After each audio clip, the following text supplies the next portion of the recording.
After our most recent tech video, I got so many follow-up questions all about the different cameras that I use and cameras that I recommend. If you missed the earlier video, I answered tons of different questions all about the cameras and vlogging and all of that good stuff. You can find it linked to this video and right there at the I button, but today we're taking a deeper dive into two specific questions. The first question is all about smartphones. Is the camera on the back of your smartphone good enough for family pictures, family video, and is it good enough for vlogging? The second question is all about the camera that I use, the ones I'm thinking about for the future, and cameras that I recommend. Let's start with the first question, cameras on today's smartphones. I have an iPhone 8 Plus. I know it's a few generations behind, but I love this phone. It gets the job done for me. In addition to following what's coming soon in the world of Disney, from the parks to the cruise line to even at Aulani, I also love to follow tech news, where I'm able to learn about what's coming soon, and I do my homework in terms of the cameras between Samsung, LG, Google,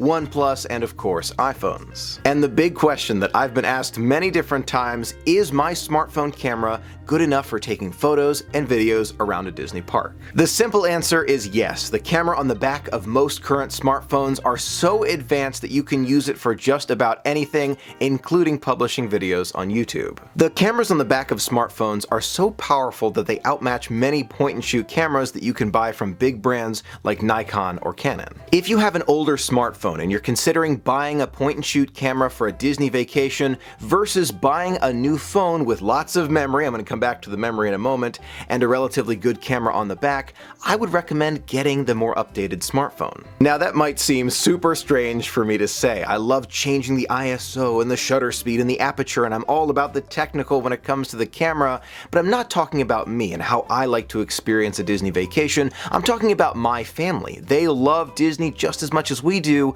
but they don't need a big camera. They don't even want to carry around a big camera. They just want to take pictures that they can share with friends and family. My brother and sister might share them online, and my mom might print them out for the size of a photo book, but they're not going to print them out to the size of a bus or try and expand them to the size of a building. These are just family memories. Even if you're thinking about putting together a slideshow or a video showcasing your adventure and you want to present it on a very large TV at home, you can easily do that with the camera on the back of your smartphone, and it's going to come out just fine. How do I know this? Well, I've done it before. I've actually used my smartphone for the vlog. On many occasions, you probably can't tell when it happens, but I switch over to the smartphone, just maybe I'm doing a time lapse with this camera, or I want some slow-mo, I'm going to use my smartphone camera. If your focus is to capture low-light photography, you do want to consider a camera. I'll get back to that. But if you just want to capture memories in the moment, maybe family memories, your smartphone camera can do a great job. Now, I brought up the memory in the smartphone several times for a specific reason. I realized a while back that I am not very good at remembering to offload the pictures that I took on my smartphone and put them on my computer or another hard drive. I'm just bad at it. I do not remember to do it after each trip.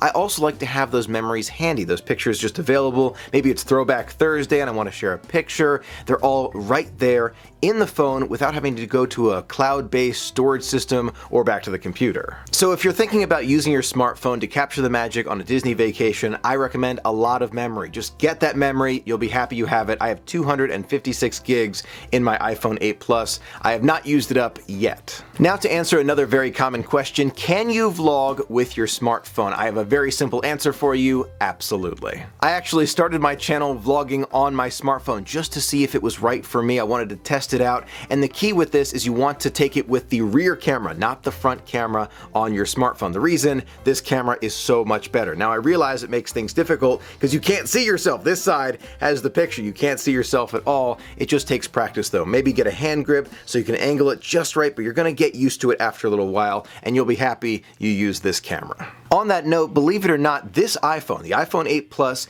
takes a higher quality video to some degree than the Canon 70D, the DSLR camera I am filming with right now. The iPhone 8 Plus can record 4K video at 60 frames per second. The Canon 70D can only record 1080p at 30 frames per second. That is a massive difference. Now, is that quality important? It depends who you talk to, but in my opinion, not really. If I had a DSLR camera that can shoot in 4K at 60 frames per second. Would I use that quality? Probably not. The reason is storage space, but that's a conversation for another day. The point I'm trying to make with all of this is that your smartphone is extremely capable in terms of the camera. Don't be afraid to use it for family video, family photos, and even, yes, for YouTube. To follow up on that question, another one I wanted to answer here: why don't I use my iPhone 8 Plus for vlogging full-time all the time right now, especially considering it can shoot at 4K at 60 frames per second and my DSLR shoots at a much lower resolution? It comes down to three primary reasons. The first one is that the iPhone can't shoot well in low light. Now that being said, my Canon 70D is not a master of low light either, not even close. It's a 4.5 aperture, meaning it does not know what it's doing at all in low light, but that being said, it's a little bit better than what you find in a smartphone. The second reason is storage space. My iPhone 8 Plus, 256 gigs of memory, it's a great amount,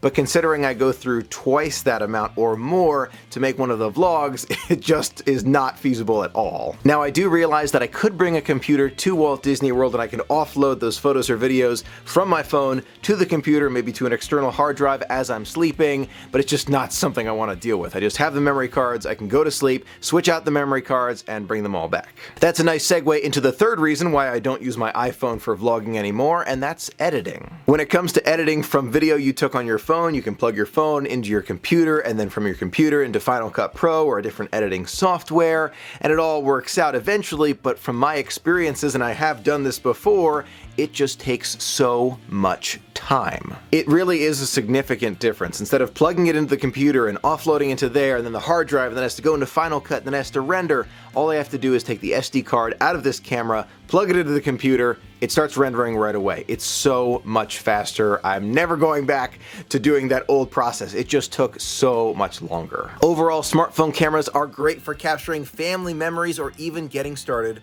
on YouTube. But if you do want to get more serious about low light photography and want to take that next step in vlogging, I do recommend a camera where you can change the memory card and replace the battery. Now on to the next set of questions. If you do want a camera besides just your smartphone, which ones do I recommend and which one do I use? I touched on it a little bit during our earlier tech video, but I wanted to go into more detail here. I use a Canon 70D. It's an APS-C DSLR camera. On the front is a 10 to 18mm lens. I use this for all of my videos and my vlogs. So do I recommend the Canon 70D after working with it every single day for years?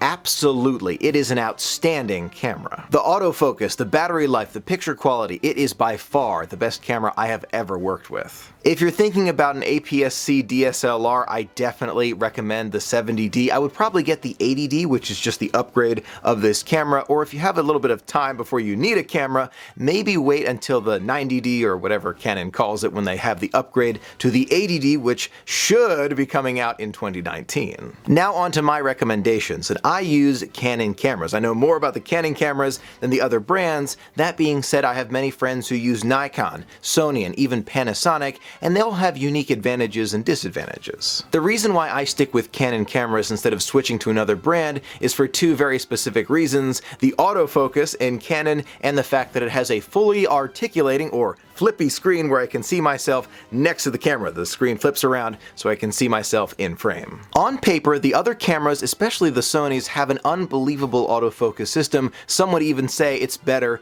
than the Canon, but I've done a tremendous amount of research, and considering where we go, like Disney World or Aulani or on the Disney Cruise Line, it's very dynamic. A sun's rising behind me, a sun's setting behind me, there are crowds all over. Sometimes these other autofocus systems can't quite lock on to what you're looking for. They're jumping around a little bit. With the 70D and the Canons, it always seems to know where to focus. The 70D, which is coming up on 7 years old in terms of the technology, never seems to miss focus. It doesn't matter where I am. It doesn't matter.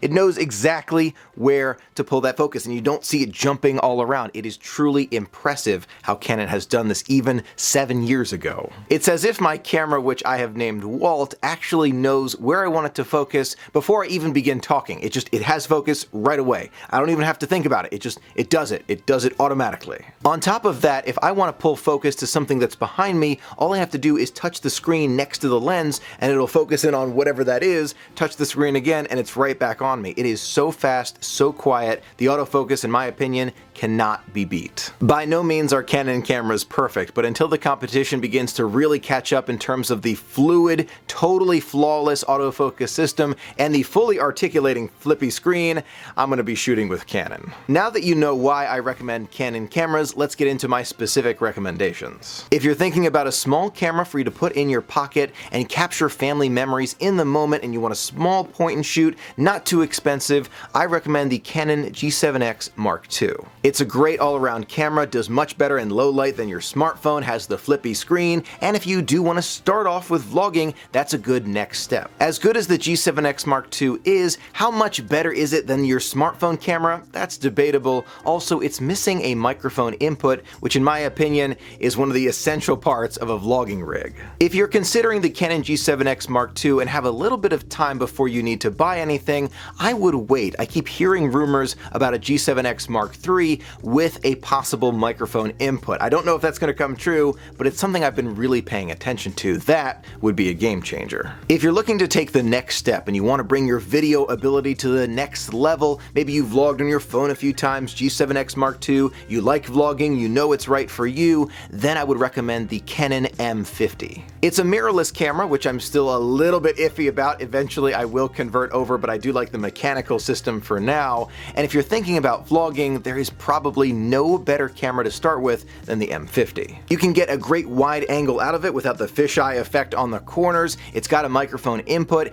and it has that fully articulating screen. I have to be honest, when it first came out, I was actually considering switching from the Canon 70D to the M50. That's how good it is. The new autofocus, the picture quality, the microphone jack, it is all there in a much smaller form factor. But there are two big reasons why I didn't make the switch. First one is battery life. The second is I love still photography. It's an amazing camera. If you just want it for a video, that is the one I would get right now, not kidding. But if you love being creative with still photos like I do, then it's kind of lacking just a bit, which is why I did not switch. Last but not least, we come to the pro cameras, and I'm going to keep this section relatively short because I know the pros out there already know what they want. If you're in the market for a full sensor camera and want to take pictures with unbelievable clarity, perfect portraits, landscapes that you can blow up to the size of a bus or a building, I recommend the Sony a7S Mark III or the Canon 5D Mark IV.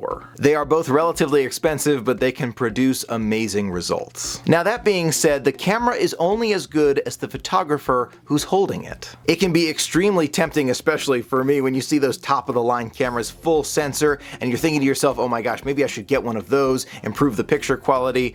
But I want to pass on a piece of advice that my dad gave to me. Whenever I think about upgrading to a full frame or a different camera and I discuss it with my dad, he says to me, Michael, how much of a difference will this other camera make? And I'll tell him, a little bit here and there, and he'll say, is that difference worth the cost difference between something like an APS-C sensor, maybe $1,300, versus a full frame sensor, one of the top of the line, $3,000, $4,000, very expensive camera? Is that difference worth it to you? Given that advice, if I was given free range to pick any camera I wanted on the planet, any single one that I wanted, price was no object, I would be able to carry it around on our adventures and I wouldn't use this camera anymore.